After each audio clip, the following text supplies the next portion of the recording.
I record that separately. After we're done, I do your bio because we've just found, and I know you do a lot more podcasting than we've done. So you know that it's just uncomfortable, I think, for guests when you sit there and read their bio. So we are not going to put you through that. Thank you. I will read. What I will do is I will jump in and ask you questions. Sorry, hang on one second. Yep. Hey. Okay, go ahead. No problem. No, that's okay. We're just recording, so you're good, honey. All right, good luck. Sorry, let me just close this. Hang on one second.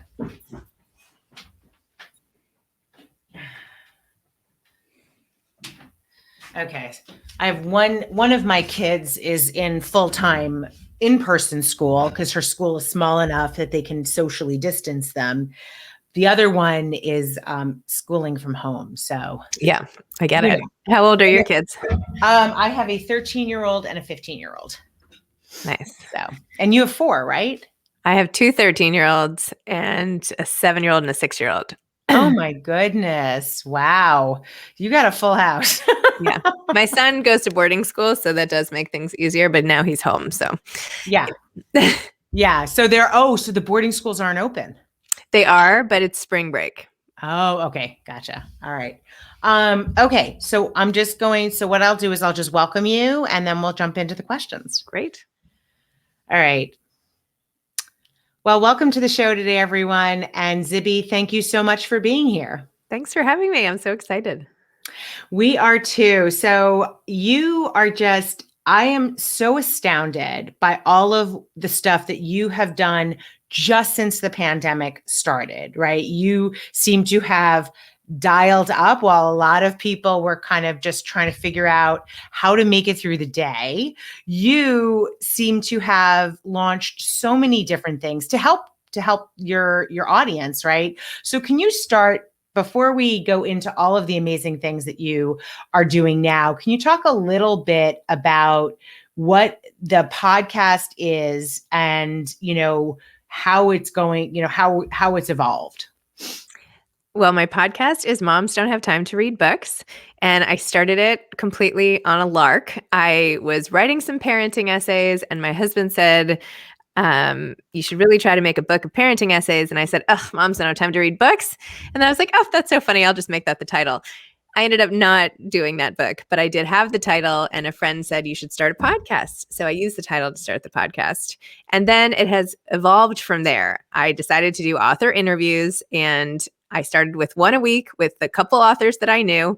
And over time, people started recommending friends, authors recommending each other.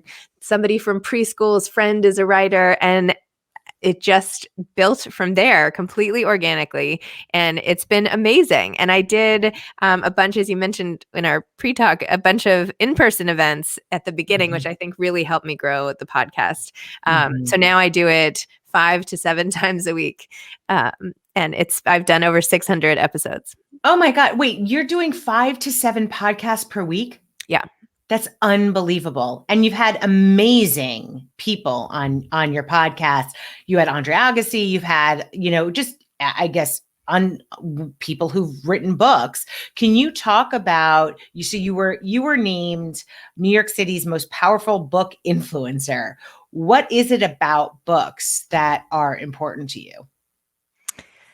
That's a great question. I've always just loved books, loved losing myself in stories. From the time I knew how to read, it just became my thing. I always had a book with me. I would read all the time. I would just read all the time. I love it.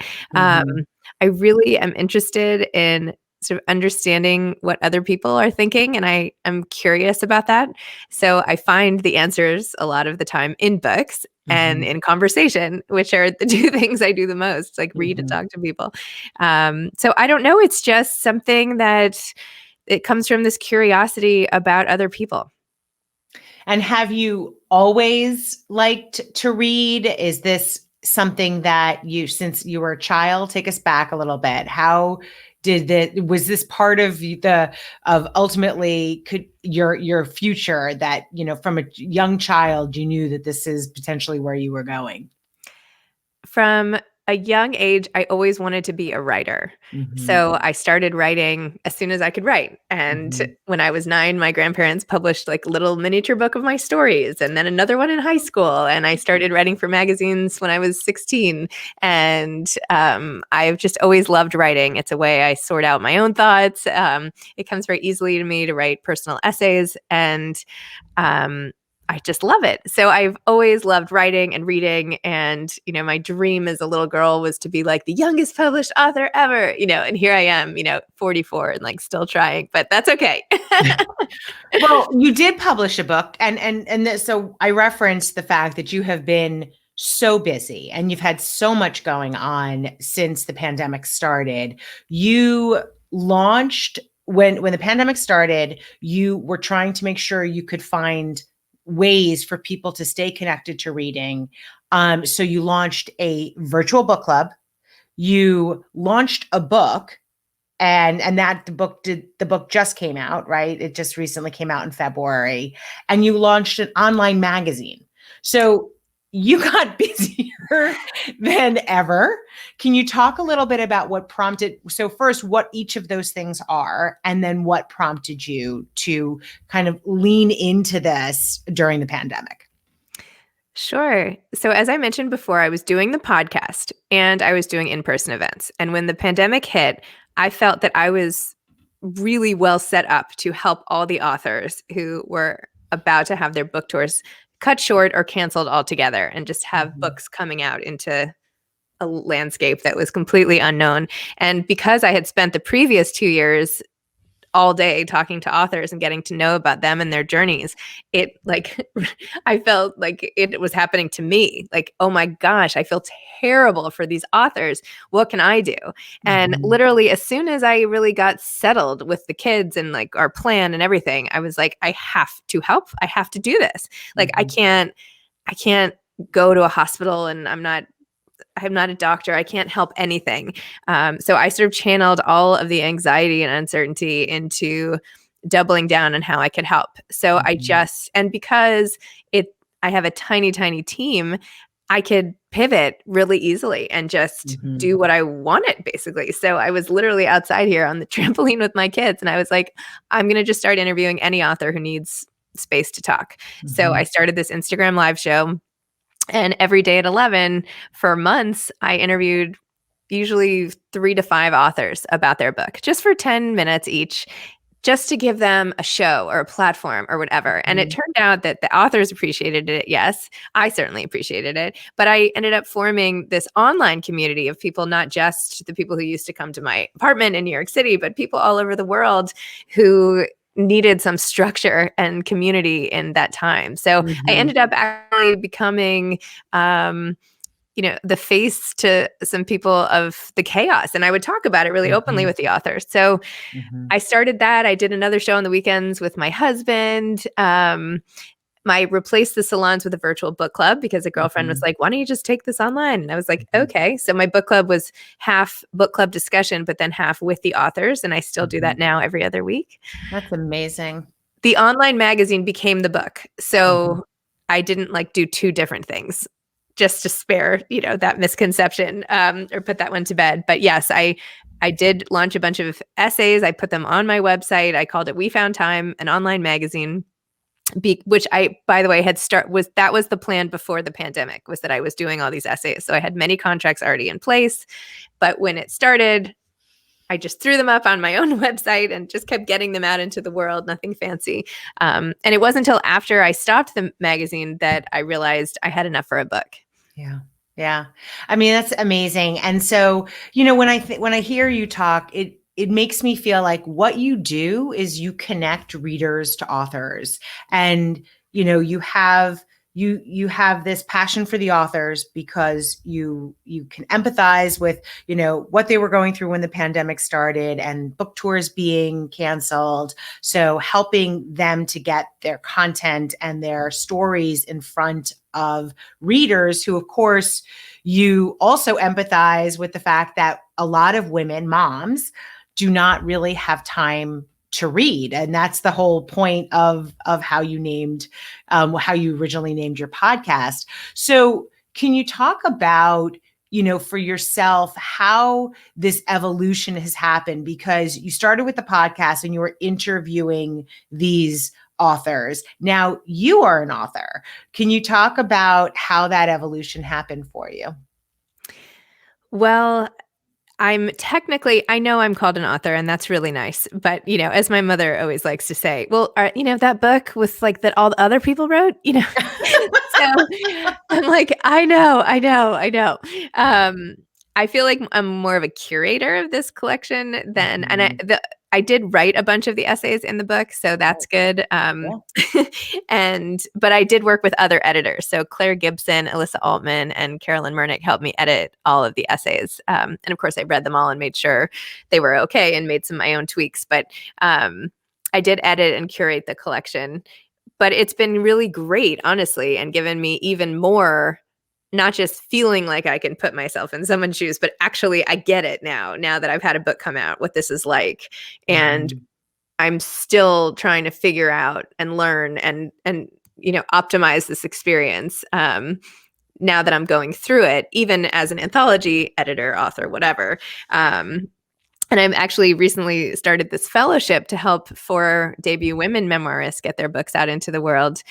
And so I'm like taking notes so I can help them make sure they're successful. And like a girlfriend of mine who has a historical novel coming out. And I just feel like everything I do, I'm trying to use my experience to help other people. So in having a book come out, I feel like now I have more to share and help with this experience.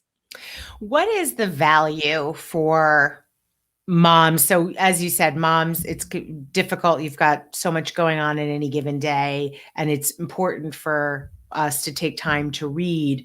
What do you think the value is for that, and how much is enough time to read? So if you only have 15 minutes, is that worthwhile? Can you talk a little bit about that? Yes, it's 100% worthwhile.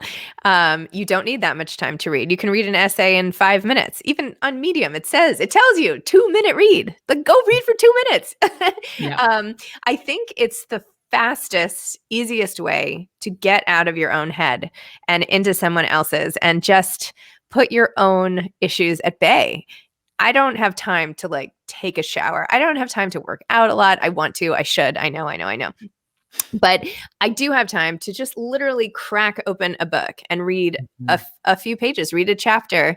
Even when I was like nursing, I would prop a book up like by my pump. Do you know what I mean? Like I need that escape. I depend on that, and it fuels me. So I'm just trying to share that sort of gift. I see it as a gift. It's a blessing that that this exists, and I get it, that it's hard. I mean, different books are going to be right at different times. And that's part of what I want to do with my podcast is give people options, right? Not every book is right for you. You don't have to delve into the latest National Book Award finalist. That's, if you're super crazed, maybe you want a really funny memoir. I don't know. So as long as you're losing yourself in words, it's just a reset. For me, it's a reset. And I just like feel like it's so beneficial that I want everyone to do it, even if they only have a couple minutes, even if they read at night for a few minutes, like just a little bit, it goes a long way. You obviously do a ton of reading, and you also write. What for you, how would you distinguish what each does for you? Because they probably help you in different ways. Writing helps me sort out my own feelings and connect with other people. Because I know, at least writing for publication or writing even on my Instagram account at Zibby Owens, which has become like a little micro blog, or writing that I'm sharing with other people helps me feel less alone, allows me to, articulate the things that are floating around in my head and make sense of everything. And really connect, because I love getting the feedback, even if it's from one person. Oh my gosh, I also was crying yesterday about whatever, or it just makes me feel so like that this is what's important in life, are these connections. And so that's why that's what I get out of writing.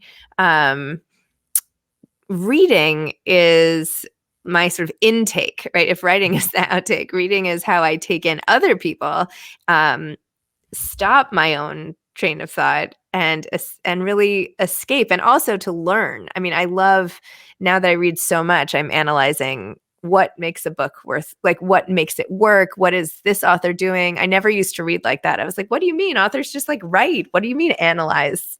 But now I'm like, oh, look at that, this author's sentences are so short, or look how they start every paragraph, or look at the way they structured these chapters, or how neat that they wrote that in the second person, or I don't know, whatever. So it allows me to use my mind. I feel like I was at home with my kids for a long time and I missed it. I mean, I really like I really like being stressed out and busy and on deadline and having too much to do. I actually just like that. And I didn't have that for a long time. So yeah. And I love how you talk about it as one is an input and one's the output. And I know a lot of women who we talk to have talked about how they develop self-awareness and because in life, it seems a theme that we've seen is that having a decent sense of what's going on with you and really being self-aware is an integral part of being successful and happy. And we've talked to women about different practices they have for how they develop self-awareness. And I don't want to put words in your mouth, but it almost sounds like for you, self-awareness comes from writing. When you write, it sort of allows you to kind of work through what's going on. Is that a fair assessment, or is there something else you do to develop self-awareness? yeah, I don't meditate. I don't do anything else. No, those don't work for me. I'm too like neurotic. I have to always be doing. So yeah, that's yeah. Yeah. So writing is the thing. Well, and that's, I mean, I know a lot of people who say that journaling for them is how they develop the practice of self-awareness. So it's not, I mean, it's for a different purpose maybe, but writing nonetheless. So can you talk about how you have dealt with adversity in your life? So we talked a little bit before we were starting that you just recently recovered from COVID. And at that same time, you had a book launching. So life happens. As we all know, you're a mom of four. Like life just happens. Can you talk about how you deal with the stuff that comes at you that maybe isn't as planned? 1 minute at a time. I don't know. I cry a lot. No, that's not even true. How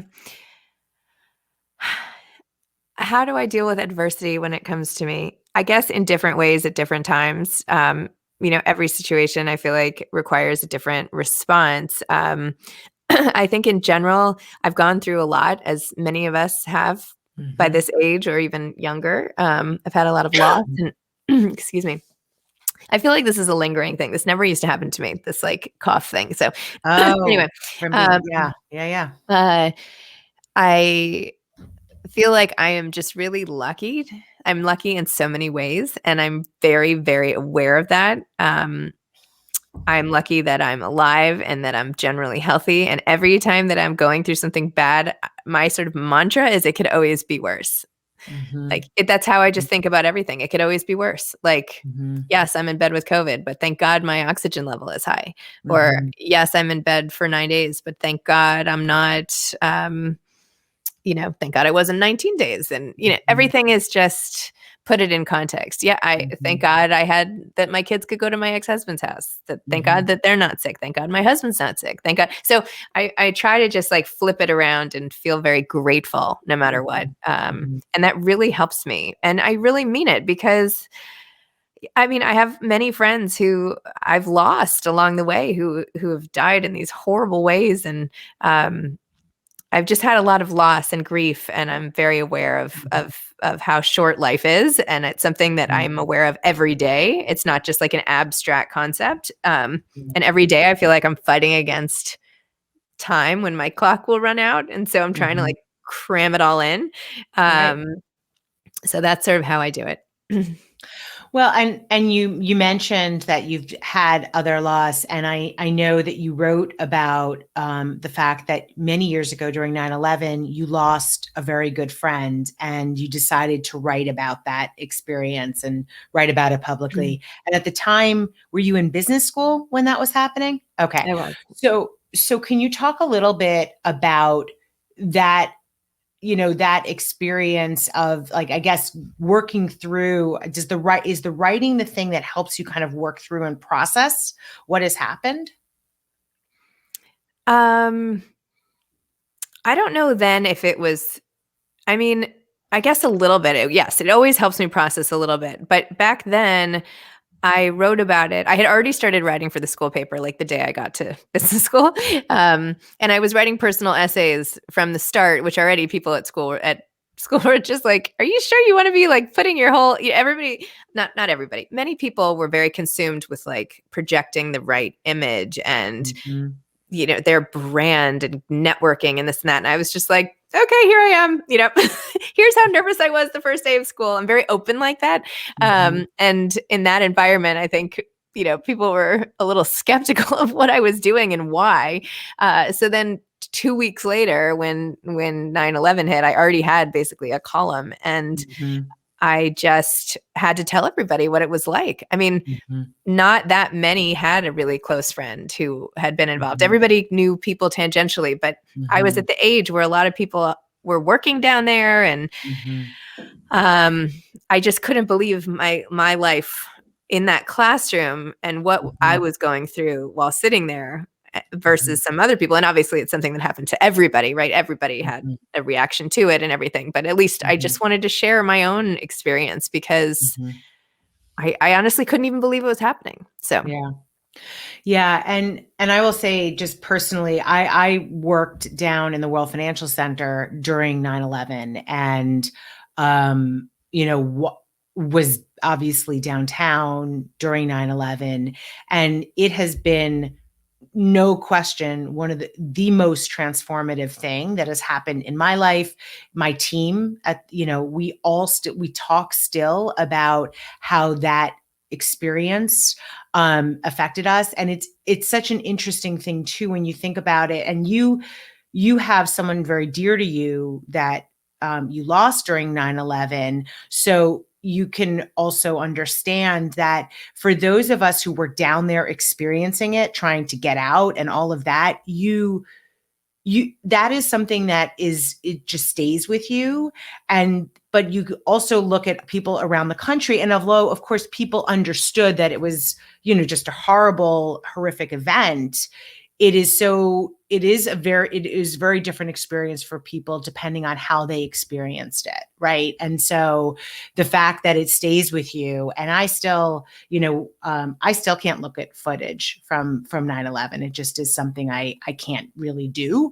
I don't know that I will ever be able to, but I think it is unbelievable how we have these experiences that stay with us for forever and ever, and impact how we go about the rest of our lives. So, I mean, it's so courageous that you were able to write about it at a time where a lot of people were just trying to figure out how to process it.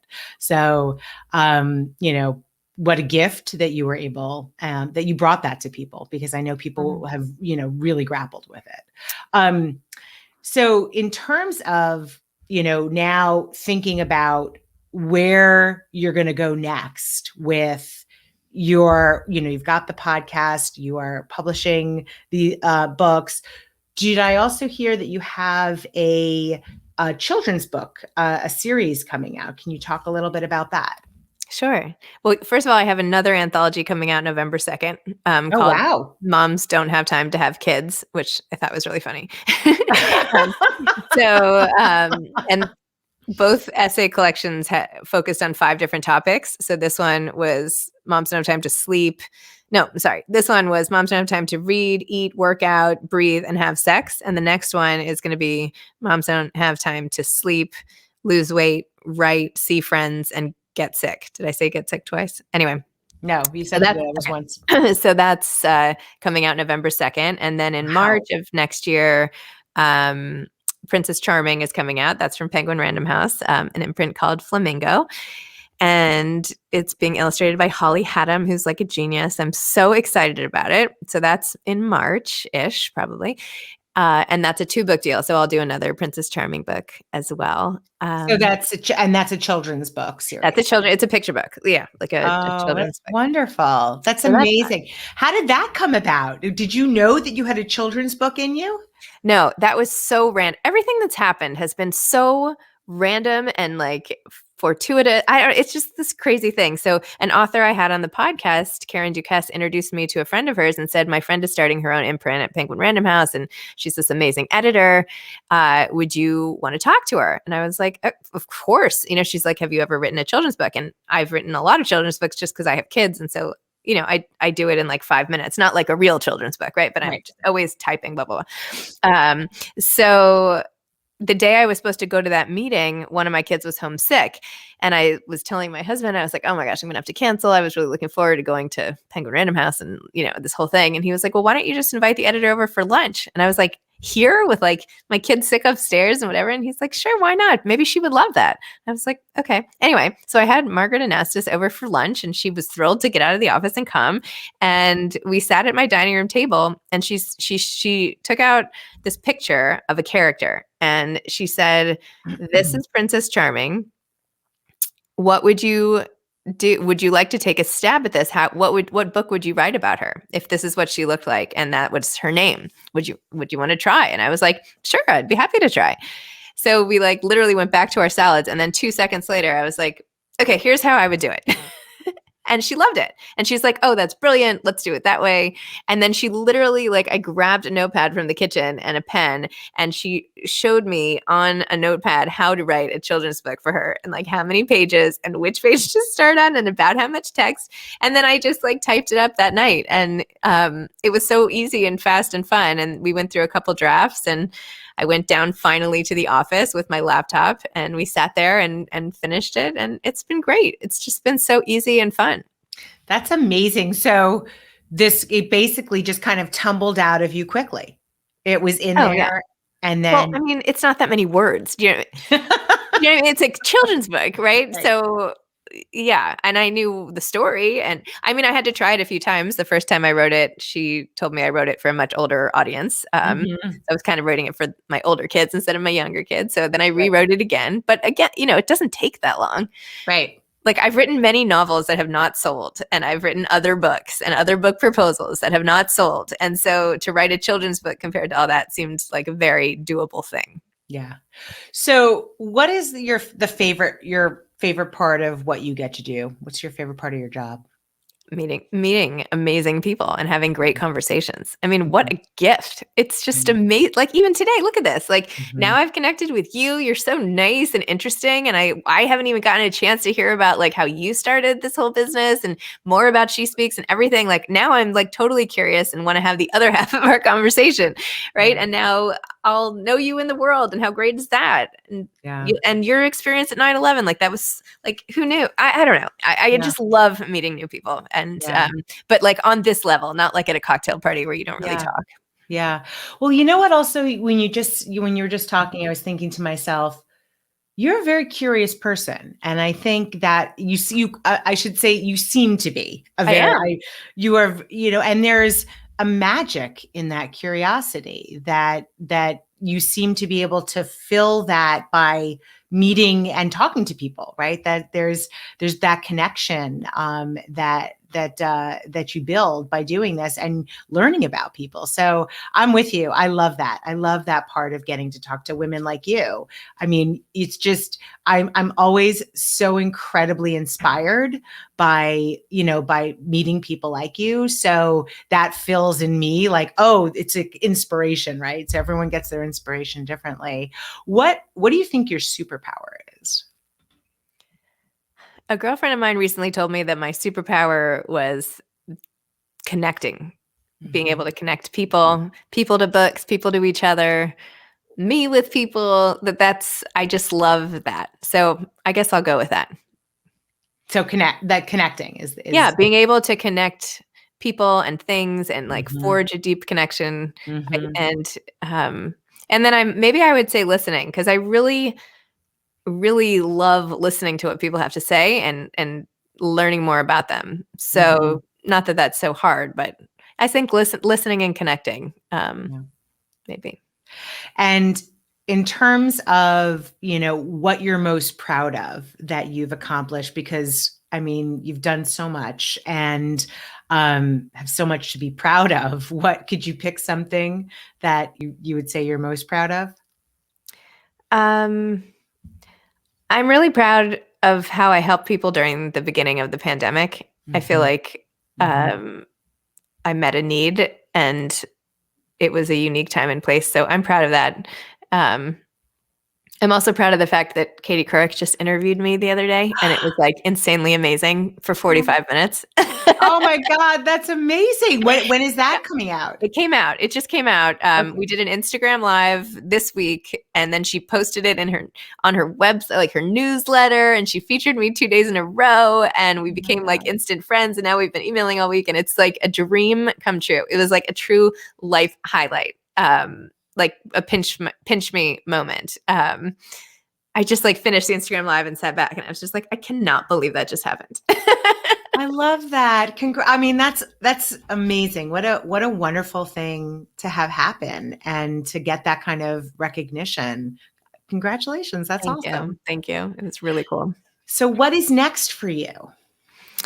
What is next for me? I'm going back upstairs for some more exciting remote school. I'm trying to write a memoir. I've written several, but I'm trying again. I would like to do that this summer. And just more of the same. I'm trying to get more of a handle on how many podcasts I'm doing. I just have such a hard time saying no because every book I turn down is a person I'm not going to meet. So I keep piling them on. But I'm running out of time and sleep and sanity. So I have to try to find some limits. But I'm excited to just keep doing what I'm doing. I have a new podcast coming out. I should say that. So I have Moms Don't Have Time to Read Books. I launched Moms Don't Have Time to Lose Weight earlier in about October or so, which I only do once a week. But that's fun. And now I'm going to launch, I think in 2 weeks, Wake Up and Write, which is excerpts from the original podcast, but it's authors giving like their nuggets of inspiring advice. And it'll just be a 2-minute short form podcast that I'm going to produce, but not read. I'm going to have my husband read some and one of my team members read some. So I'm going to try like a new format and just see if that works. And I started Moms Don't Have Time to Write, the magazine the publication, I should say, on Medium. So I'm like editor-in-chief of that now. So I'm really trying to grow that and get more people writing. In fact, I would love you to write if you have any interest. You should come write for the site. I would love to. I have to say, when you were just talking about the 2-minute format, I was thinking to myself, I read The Artist's Way, which I'm sure you're quite familiar with that. It's been around for a long time. And you know how they have the concept of pages and, I started doing it and it has really changed my life. And it's just such a small thing of making yourself write every day, 3 pages. Don't pick your pen up off the paper. I found it to be transformative. So, I mean, I'm so inspired by what you do.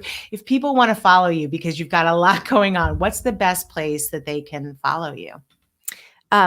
At Zibby Owens on Instagram. I'm very active there.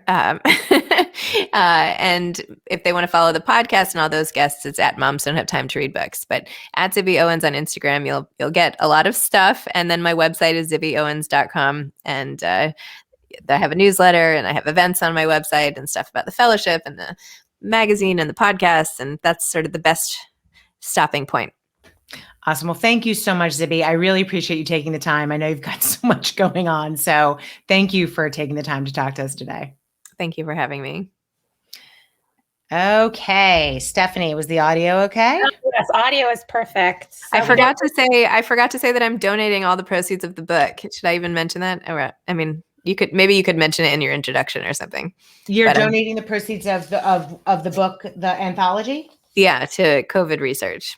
Okay. I started a fund at Mount Sinai named after my late mother-in-law. So all the proceeds are going there. Okay. You know what? I actually think it would be great to have you say that. Do you mind if we just kind of record that quickly, and maybe you can talk about the connection to Sure. COVID for you? Okay. Yep, So, Stephanie, is that okay? absolutely. Okay. Okay. So Zibby, can you talk a little bit about the element of your book now that is going to be the anthology?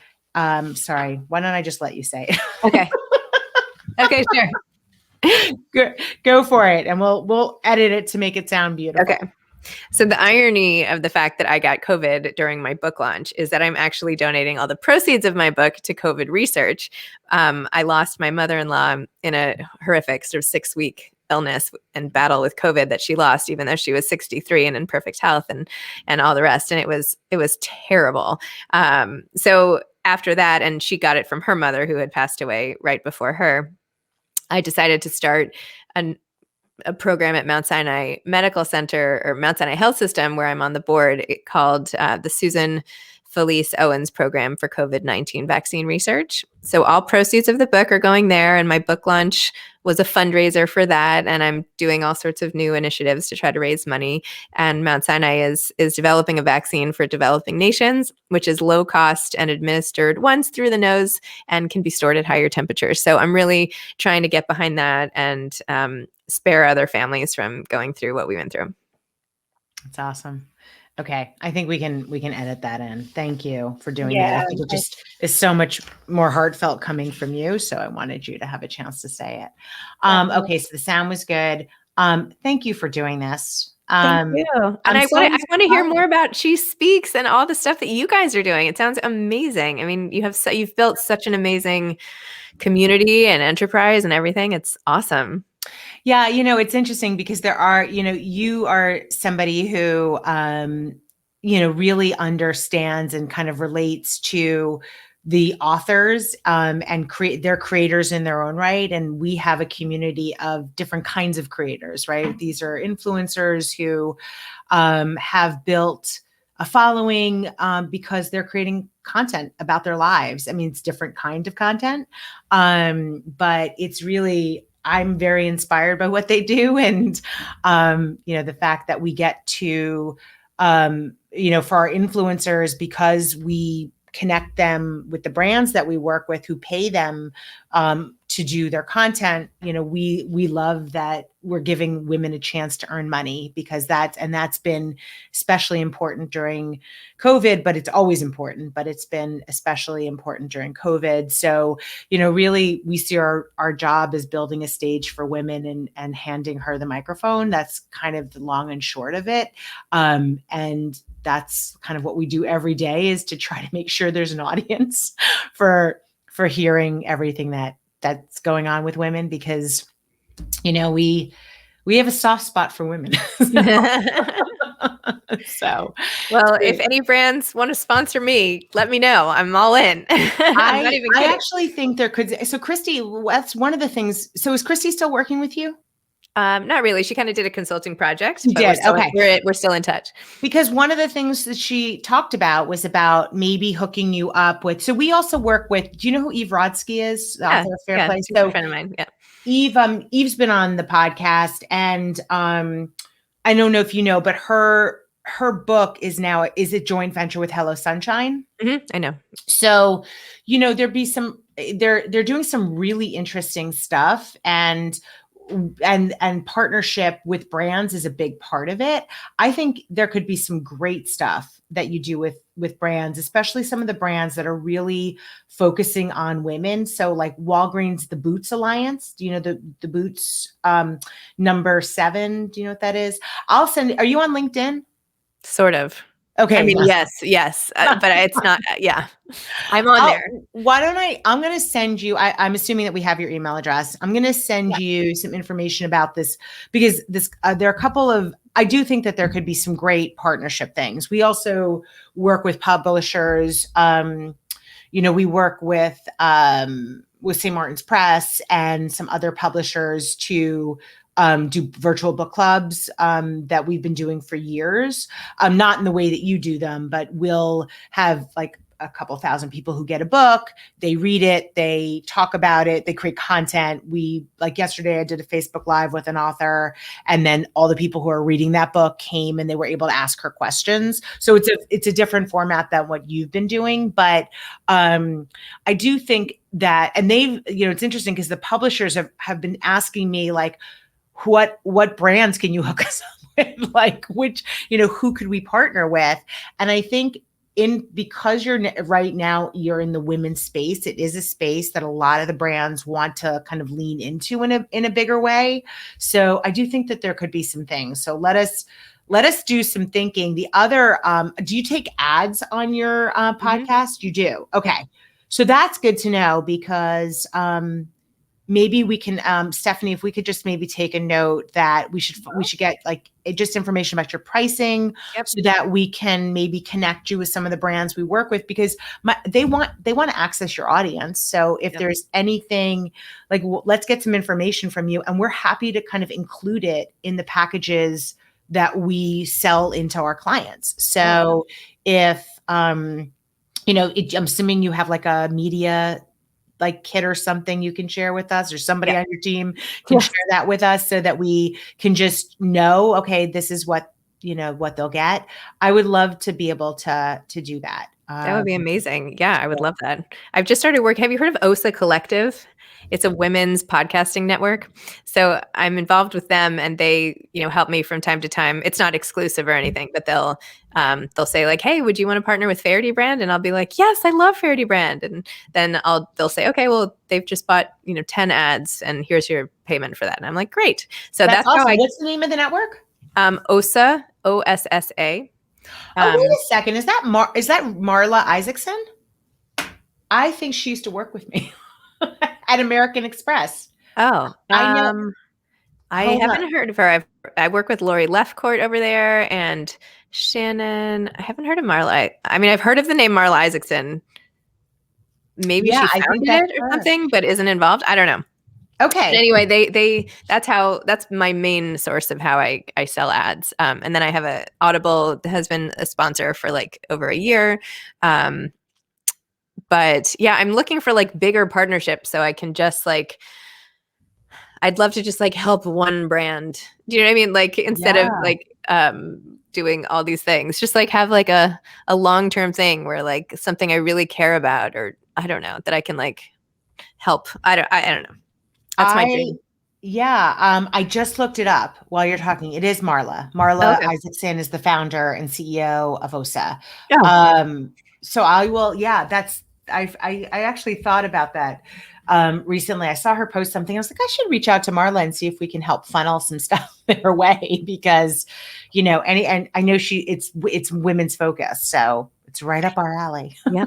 And technically I have a podcast agent from CAA, but like they like never write me back. So I was literally emailing them. Are you kidding me? No, I'm like, hey, you guys, how about like, look, my numbers are now like huge. I really think I could do something big here. I get like, I don't know, 75,000 downloads a week or something crazy. I don't know. I'm like, hello.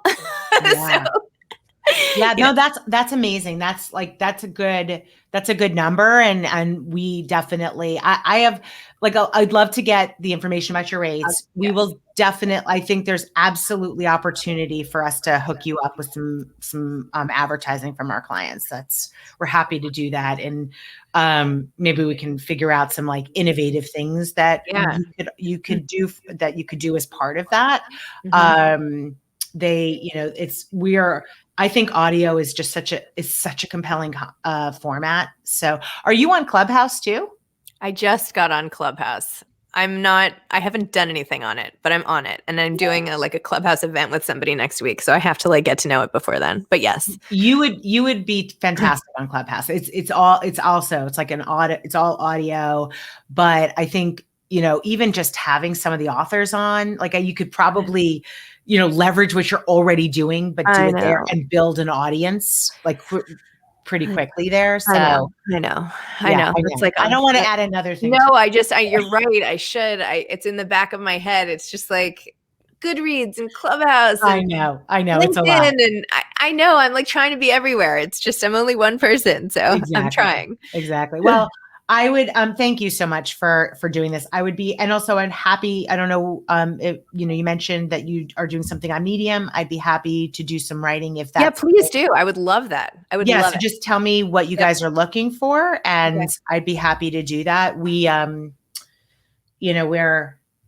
we're looking to make sure we can kind of continue to bring the insights we're getting from these women. I mean, obviously women is sort of our area of expertise, but to the extent that that's helpful, I mean, I'd be happy. Yeah. And actually if the women in She Speaks want to write for it too, not just you, that would be amazing. Yes, we have. Oh yeah. And we have authors like we have women who've written books that are influencers who are part of our community. I would love to. Yeah, that would be great. I would love to give them like a platform to get their words out. And yes.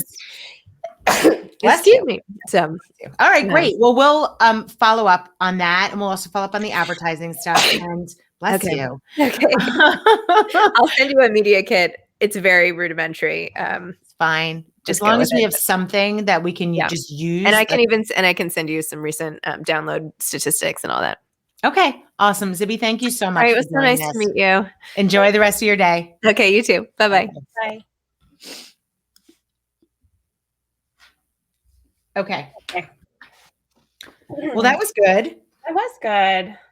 I will send her an email and copy you just to follow up, obviously thank her, and then just kind of make sure we stay connected so that we get that information. Yeah. If you don't mind asking her to share some information about the Medium stuff, I'm actually thinking there are probably a few influencers who would love that opportunity to write for them. Right? Like, I think Audrey would probably love it. Audrey's writing. I mean, how great would it She's be writing to connect her to Zibby? Somebody like Tabitha's got books, and so absolutely. Yeah, I would love to help them, help connect them. So, if you don't mind, when you write her, just ask her just for more information. I'd be happy to write for them as well. I mean, maybe talking about what we know about the women's market and like what's going on with women. It would be great to be able to get some people on her platform. And then, she said she'll send us the media kit. I was actually thinking, we just pitched, she knows Eve, but I wonder if we could get Eve on her. I should have asked her if she's had Eve on the podcast. But anyway, okay. Because that's part of what we pitched to, that fair play proposal. Yes. Mm-hmm. We had podcasting in there. Okay. I will do the intro. Let me just see what I'm going to say.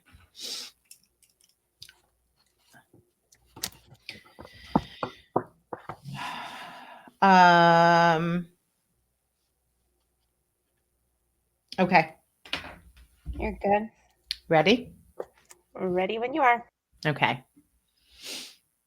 Well, hello, everyone. Today on the podcast, we have the amazing Zibby Owens. Zibby is the founder and host of the award-winning podcast, Moms Don't Have Time to Read Books. And Zibby's conversations on the podcast with authors made her show a top literary podcast selected by Oprah.com in 2019 and 2020. She's a contributor for Good Morning America, and she's been featured in Parents and Marie Claire, Redbook, and the New York Times. During the pandemic, not because she wasn't busy enough with her podcast recordings 5 days a week, Zibby also put together an anthology entitled Moms Don't Have Time to, a quarantine anthology. And in that anthology, moms wrote essays about all the things that demand their time. She also launched an online magazine called We Found Time and started Zibby's virtual book club. This woman is unbelievable, and I think her story will inspire you. So we're going to jump right into it and let you hear what Zibby has to say. That was great. I liked it. Okay, awesome. Yeah. She was interviewed by, because I was coughing actually during that point. Was it Katie Couric? Yes. Okay, that's who she said, because I heard her say it and I was like, did she say Katie Couric? Yes. Wow, that's great. That's great. She did. She said Katie Couric, and that'll be a great, that's when I asked her what she's most proud of. Yeah. That was one of the things she was most proud of, which is amazing. And then she's like, and then we're emailing, we're like good friends now. I'm like, oh. Yeah. I mean, good for her. That is great. She's really very, she's really very inspiring. And we definitely had, I think there were a few moments that were a little bit strange in that interview that maybe we could cut. There's a couple points where she talks to herself, like, oh, I definitely, I know what you mean. There's a couple points where we can cut out, or she paused, or she rephrased the question. I think there's definitely little points we can edit for sure. Okay. Awesome. Well, thank you. Thank you. And Madison will be on with you for Shira's. Yeah, yep. And that's fine. I don't thank you for sending her that. I had not, my week has been so insane that I had not had a chance to go through those until this morning. Yeah, I reached it to her. So I did just send her the updated one while we were awesome. On. Yeah, she's been feeding me information and that you wouldn't have gotten just from her bio. Okay. So that's why I think we'll have a good conversation. It'll just be stuff that you wouldn't have known from her bio. Okay, sounds good. All right. Thanks a lot, Stephanie. All right, thanks. All right, bye-bye. Bye.